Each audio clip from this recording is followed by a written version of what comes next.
Welcome back. I hope you're all doing well. If you've noticed the lack of videos over the past week, I apologize. I recently had a break and I just wanted to put myself away from YouTube and pretty much the internet in general. I was floating around here and there, but for the most part, I just wanted to rest, relax, and kind of regain my mental state for making videos and the love for it. So it was well worth it. As much as it kind of goes against YouTube's algorithm, felt like it was definitely needed. And to put simply, it was nice.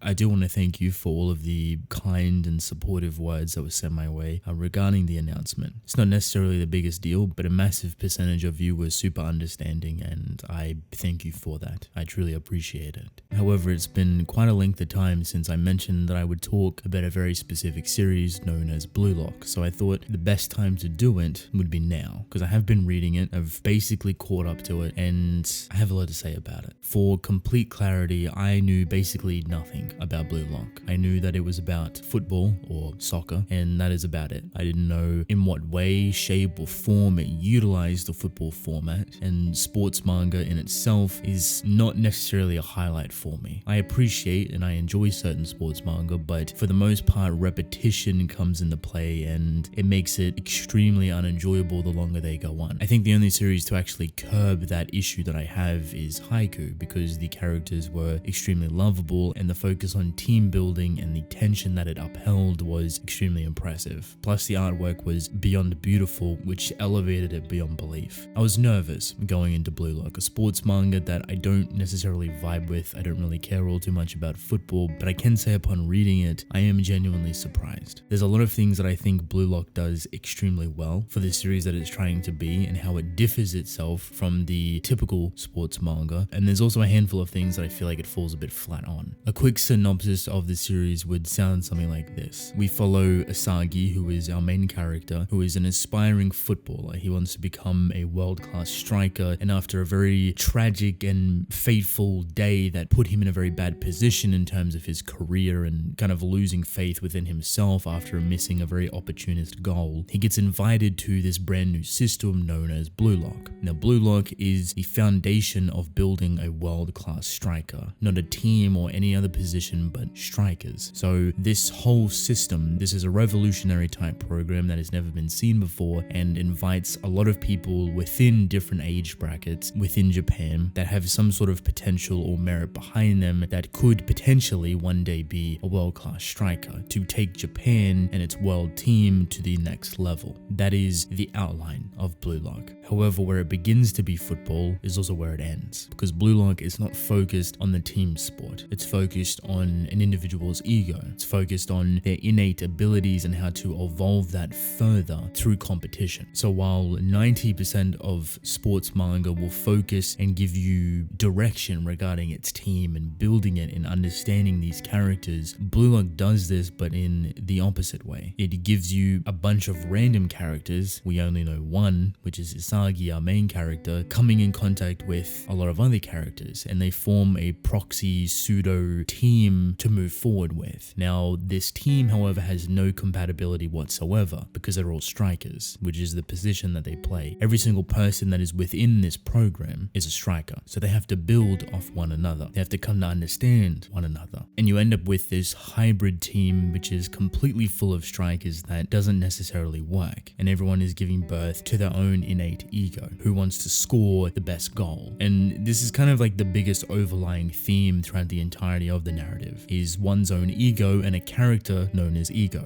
who is pushing this agenda across that for a world-class striker to be born, they have to have an inspiring and overwhelming ego to score goals. And once they do score goals, they give birth to this motive or influence for the rest of the team to kind of fall in line and work around it. So as much as football is seen as a team sport, it is completely derived away from that idea and kind of boils down to being something personal. Even the fights or the battles that take place, the overall scale of what football is severely restricted and kind of just boils down to 1v1 or 2v2, 3v3 situations. It's never necessarily the full teams at play. Even though at the beginning there is 11 people on either team, your focus on those 11 people is very limited and usually comes in brief segments of 3 to 5 people at a time. So to boil it down to its simple terms, it takes football as a team sport, boils it down to being an individual sport and trying to birth a whole new egotistical outlook or view or value from this competitive sport. But the program Blue Lock puts them in the position to be able to do it. It's almost like a prison system, taking all of these individuals, putting them in a facility, not allowing them the normality or luxuries of life, and putting them in the harshest training environment that you can imagine to give birth to a world-class striker. Because of what Blue Lock has given birth to in terms of its personal fights and interactions within these battles, there's a flaw that starts to appear rather quickly, and that characters aren't necessarily as prevalent as you would like them to be. So in comparison to a series like Haikyuu, you are focusing strictly on the team, and every single individual within that team has their own fleshed out personality to bolster and uplift that team to a whole new level. So when Haikyuu goes into its matches, it's not this character versus that character, it's this team versus that team. Blue Lock is the complete opposite. On the surface, narratively, it gives you this team and that team, but what it truly boils down to is these specific characters going up against these specific characters on the opposing team. And that is the most consistent thing that comes from this series, is that it's not a team-based thing. It wants you to forget about it completely. Because of this, the flaw that is birthed from it, individuality, and what characters get more panel time or screen time compared to others. When you're reading this, it's very difficult to put your finger on what character you can kind of fall in love with comfortably, because they're in a competition-like state. Everything is riding on the line, and if they fail to actually win or produce good results, they'll be kicked out. They'll leave completely, and there's no other chances for them to come back, and this is shown very early within the story. So it leaves you in this weird place of what characters can you truly enjoy without the fear of them being kicked out. And this only gets heightened when the story starts to shift into its what I would call second stage, where it would shred pretty much 80 to 90% of the characters that you've come to somewhat love over the first 20 or 30 chapters, and gets rid of them completely to move on to the next stage. And it puts you with more specific characters, more individualistic characters. It takes it from the viewpoint of a team-based game, even though it's never played upon like that, to more of a 2v2, 3v3, 4v4 scenario, moving up those stages, gaining one new player at a time. And it creates these very weird hybrid builds of characters that you've barely interacted with nor even know about. Luckily enough, some of the more focused characters from the beginning of the story make it to this point. So as much as it's hard to find a bit of reliability in what characters are going to survive, when you get used to how the story is being told, you start to see what ones will most likely make it, but ones can you somewhat have faith in. Even though I may make it sound like it's a pretty big flaw, it's honestly not. It's something that you can kind of easily bypass once you understand the flow of the story and how it's being told, once you kind of disconnect from the idea that this is meant to be football, because in reality it isn't. It's more of a highly competitive program that pits the egos of individuals to give birth to innate abilities and powers that they never knew they had. When it comes to sports manga, there is a handful of things that, at least for me personally, I need to see or witness to have it be the most engaging it can be. That is tension, artwork, and perspective.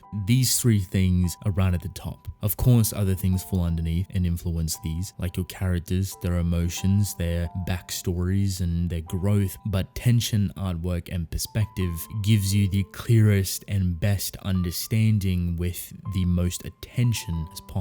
Tension is probably the biggest thing here, because repetition comes in extremely quickly. Of course, any sports manga that follows the core attributes of that sport is just continuously going to be the same thing over and over again. It's not going to be necessarily anything new, and it's confined by the sport's restrictions. But because Blue Lock isn't necessarily football and more of a hyper pieced together competitive nature of it, there's a lot of flexibility with how it's actually played. For one, at the beginning, having a team fully built off being strikers and no other positions being played is rather unique. It's then quickly shifted into a 2v2, 3v3, 4v4 format that continuously builds to create the most ultimate of teams. So you never truly get comfortable with the idea of playing normal football. There's always some sort of twist to it, but the way they kind of offset that slight repetitiveness that comes in with it is its tension, because its tension and its focus on characters and how they fight these very personal and individual battles on the field is absolutely gorgeous. It's very similar to Haiku in that sense, that there is so much tension being built and emotion and power just clashing and conflicting with one another that you can't necessarily pull your eyes away from it. It also doesn't give you a chance to breathe. It's very quick to kind of force in another match right after and to show you something else in its entirety, and each match always has a different tension of value that continuously escalates itself. Normally you would think that a full team versus another full team would be the most intense thing that you could get, but it's actually the complete opposite. This is the early groundwork or the foundation of building upon that tension. Where it truly shines and where it truly becomes overwhelming and suffocating but super addicting is in those super personal and intense 2v2, 3v3, 4v4 situations, where these are some of the most incredible and powerful individuals that don't have to rely on a team all the time, going against another handful of individuals of equal strength. Because the story revolves around that 1v1 nature, this is where the tension is at its peak, because it feels so personal. It becomes this back and forth battle between individuals, and it's so much easier to jump between them and focus on every single one. This is where it shines. The artwork helps this tremendously. To put simply, Blue Lock for me is a pinch of Bleach, Tokyo Ghoul, and Haiku. From its weird mix of Bleach and Tokyo Ghoul character designs to its more symbolic and dark, eerie, twisted, artistic sense of quote-unquote supernatural elements that somewhat encompasses the Tokyo Ghoul aura. And then Haiku when it comes to its perspective of football and what it actually wants to show, the different camera angles, the motion, the tension that surrounds the